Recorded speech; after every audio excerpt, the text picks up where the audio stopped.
Can you drive for Uber full time? Short answer, yeah. There's nothing stopping you from driving full time.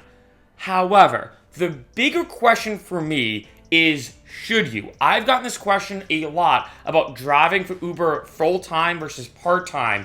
So in this video, I'm talking about 5 things you really have to consider when it comes to driving for Uber full time. Number 1, peak versus non-peak. Now, what I'm talking about are the hours to drive. You're going to hear this all the time, and that is the best time to drive for Uber is Friday and Saturday nights, morning and evening commutes. Those are considered the peak hours. What that means is you're going to make the most amount of money driving during those hours, which is awesome. And I remember when I first started driving, I started off part-time, and I remember being like, wow, I'm making, a good amount of money, like 25 to 30 an hour during these peak hours. Why not switch to full-time, right? I'm making great money. But then you realize that you can't really make that much money during the non-peak hours. So there's almost like a mini glass ceiling that from going from part-time to full-time, the amount of more money you can make is way less because, as you can imagine, there really only are a handful of peak hours. There's a lot more non-peak hours, and during those times, depending on your city, depending on a lot of different factors, you can't really make that much money.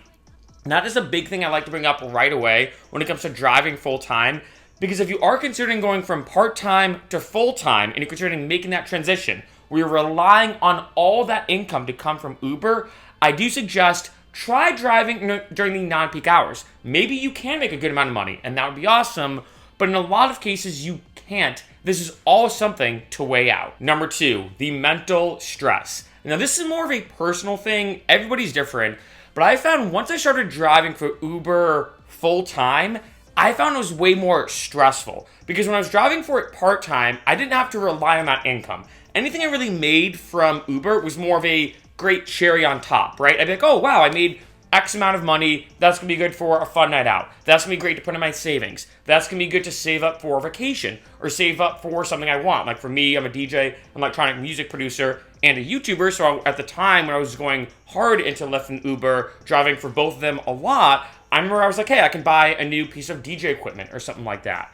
The second I went into it full time, I found I looked at it way more stressful because let's say there was a very low surge during that day. Like say on a Friday night, just given the roll of the dice, it wasn't that good of a night. I'd be like, oh shoot, I was expecting this Friday night to pay for my bills. And it starts becoming this thing where when you go out driving, you become way more focused on high surges. You become way more aggressive about making sure you get those high-paying rides. And you start relying on that income. You are actually, relying on that income 100%. So for me personally, because it's so random with Lyft and Uber, sometimes you can make a good amount of money and you can kind of rely on a certain hourly rate. Other times you don't. That's a weird thing, and you don't know what you're going to get sometimes. And I found that added, which is unique, a whole new level of mental stress that I did not expect to happen once I started driving full time. Now, granted, it does depend on you. I've gotten a lot of comments on both ends of some drivers saying, hey, Mark, I drive for Uber full time and I love it. Of course, we all know the benefits. You make your own schedule. You drive when you want. You don't really have to answer to a boss or something like that. They're like, hey, Mark, I make great money. I love it. Other people, though, are like, Mark, I feel super stressed because I'm driving. Sometimes I make a good amount of money. Sometimes I don't, and it's so random. And I feel like I'm just trying to do whatever I can just to pay ends meet. And it becomes just almost thing where you feel like you're more of a salesman when you drive full-time. Again, just my personal experience. You feel like you're almost like a salesman, and I guess in a sense you are, right? Like you're selling your car services. That's the right word. Where, as we all know, when it comes to sales, you don't know what it's going to be like. You don't have a steady paycheck, and it's random month to month or week to week or whatever the case is. That's what it kind of feels, at least to me in my perception, when I started driving for Uber full-time. Number 3, your location. I say this in almost every single video, so I'm going to skip over it pretty quick. Overall, the number one factor that determines how much money you can make as a driver is your location. When I was in Nashville, I was talking to drivers who said that, like say on a typical Friday and Saturday, they could make about $700 on each day. So if you think about it, to work, put that in quotation marks depending on your situation, if you only want to drive on a Friday and a Saturday and bring in about $1,400 for the week, that's pretty awesome. So driving full time, hey, even part time, because you easily complement that with, like, say, a 9-to-5 job.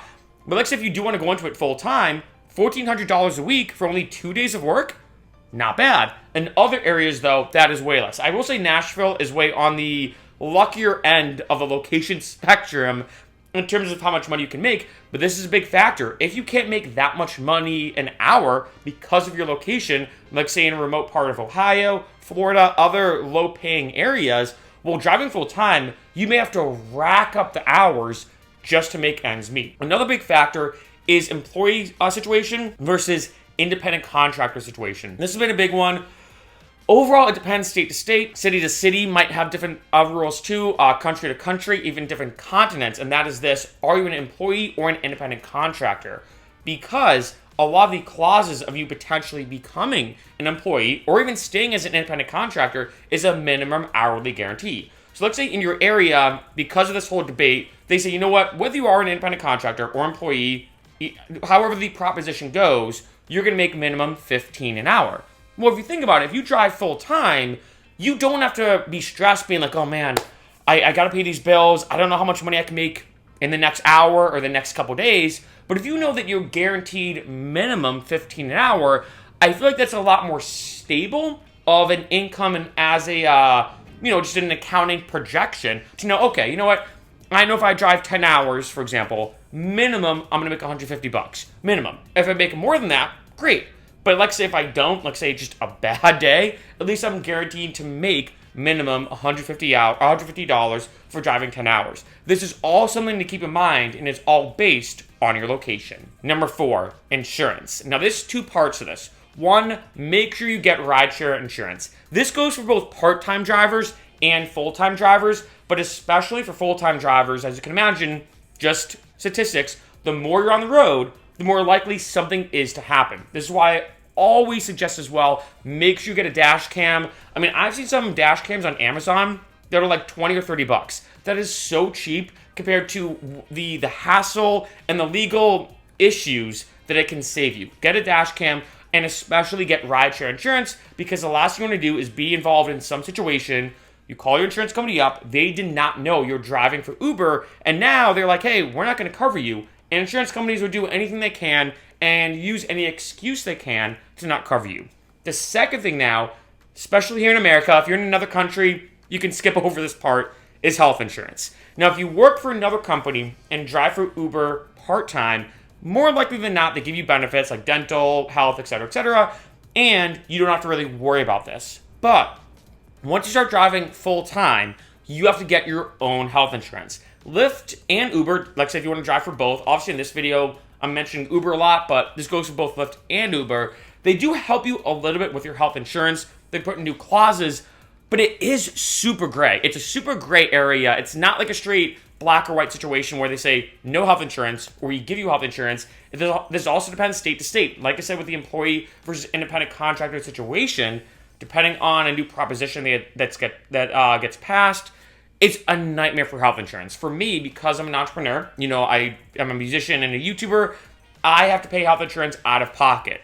And it is, if you've never tried to get health insurance on your own, and as someone paying for it out of pocket, it's a nightmare. Trying to figure out like an HMO versus a PPO. There's different plans like a bronze, silver and gold and platinum plan. There's different terms for each one, different deductibles. It's an entire mess. And when you drive full time, you have to get your own health insurance. It's just a nightmare, something you gotta keep in mind. And as a side note, make sure you get health insurance. I know some people are like, no, I don't need health insurance. Just get it. Because one trip to the hospital, as you can imagine here in America, is gonna cost you years of health insurance, payments. Just get health insurance. It's gonna save you a lot of trouble. Number 5, taxes. This is a big one, especially in this situation, because for most people, when it comes to taxes, for most people, you get money back, right? Because what happens is you go to a job, you pay your taxes every paycheck, and then you get money back, right? And everyone's like, oh man, I'm getting a big lump sum from my taxes. I'm going to put it to my savings. I'm going to go on vacation. I'm going to buy something, whatever the case is. When you're an independent contractor, this is the opposite. You have to save money any single time you get paid. I suggest about a third. So always budget a third. If you don't have to pay that much, great. But what happens is when tax time rolls around, you owe the government money. not the other way around. You don't get any money back. And if you've never done this kind of tax situation, this can be alarming. If let's say you're like, all right, I'm going to make numbers super easy. Let's say you made $40K driving for Uber in 1 year, and you do it full time. They might come to you, and after doing taxes, make sure you hire a tax accountant, and after you do these write-offs, they might say, hey, you know what, you owe $5,000. And you're like, wait, what do you mean I owe money? I get money back from taxes. And they're like, no, your taxes do not get taken out when you're an independent contractor, which means you now owe money, and it can be thousands of dollars. That can be very alarming. That's why I always suggest, let's say you make $300 in a week, take 100 of that, put it to savings. Now, hopefully, and more likely than not, you probably don't have to give a third of that to your taxes or a third of your income to taxes, especially if you do all your write-offs correctly. But it's good to have just in case, because the last thing you want to do is have to owe $5,000, and you're like, I don't have $5,000 in my savings. I don't have $5,000 just to give to the IRS. That can be alarming. This is something you have to keep in mind when driving full time. And now a bonus point is loving it or hating it. This is kind of a unique one, but I want to put it on this list because I found when I drove for Uber part-time, I loved it. It was exciting. I'm not even joking where there'd be some Friday nights where I was like, okay, I can either go out with friends, which would be fun, right? We're going to go bar hopping in Boston or whatever, or I can drive for Uber. And sometimes I'm trying to think of the right word for this, my happiness level, if that's the right word, would be almost equal. Because when driving for Uber, it's fun, especially on a Friday night. I know some drivers love it or hate it when it comes to dealing with drunk people. I loved it.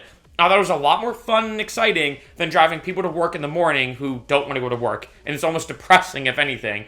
But on a Friday night, I'm driving people around. I get to wake up the next morning not hungover. I didn't spend a lot of money bar hopping. If anything, I made way more money, of course, and it's way healthier for me. So I actually loved driving for Uber part-time. The second I switched to full-time, I immediately started hating it. Like I said earlier about the mental stress, there was something about it that once I started doing it full-time, I almost started to just hate the feeling of going out and driving. I've mentioned this a few times in other videos that when it comes to Uber and ride-sharing in general, I find that, one, the hours fly by. I've never had a job ever where the hours just fly by as fast as Uber.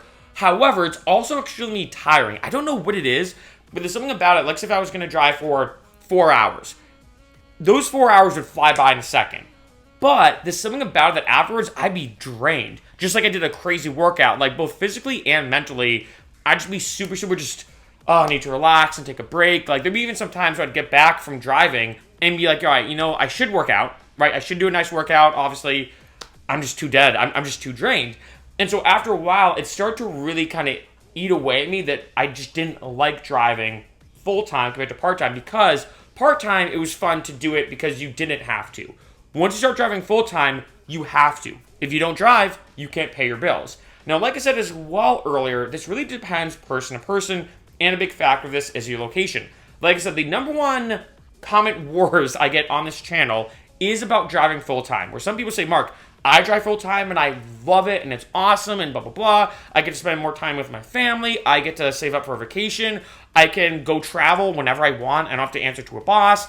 And I get that. Other people, though, are the exact opposite, where they're like, look, I hate driving full-time. I feel trapped. I want to get another job that has a more steady income, especially when you talk about the taxes, depreciation on my car, all the gas payments, the maintenance on my car, all these different factors. There is a lot that goes into driving full-time. This is a love or hate situation, which is why I always suggest at the end of the day, make sure you test out the waters. Like say if you do want to go into it full-time, always start out part-time. Then what I suggest doing, like I said as well earlier, is drive during the non-peak hours. Test those out. Because if you cannot make that much money during the non-peak hours, going from part-time to full-time, you think you're going to make way more money, but you really can't. Like I remember in Boston, for example, I would drive, like say 20 hours on average, like say part-time, when I had other gigs going on, and I was making great money. So in my mind, I'm like, well, if I went from 20 hours to 40 hours, and I'm doubling my hours, I'm going to double my income. Makes sense, right? Wrong. Absolutely not the case, like I said before, when it comes to peak versus not peak hours. And so I started hating it, like I said, because I was like, wait, I'm driving double, but I'm not making double the income. If anything, I'm only making, I don't know, a third more income, or maybe 20% more income. I'm not making that much more, even though I'm driving double the hours. And there's so many different factors. And that's why I suggest Start off part-time. If you love it, keep driving. Then try some non-peak hours. If they work out great, awesome. Then go to full-time. But if you start off part-time and you don't like it, you're not going to like it anymore driving during the non-peak hours, the full-time hours, etc., etc. Always test out the waters and then go from there.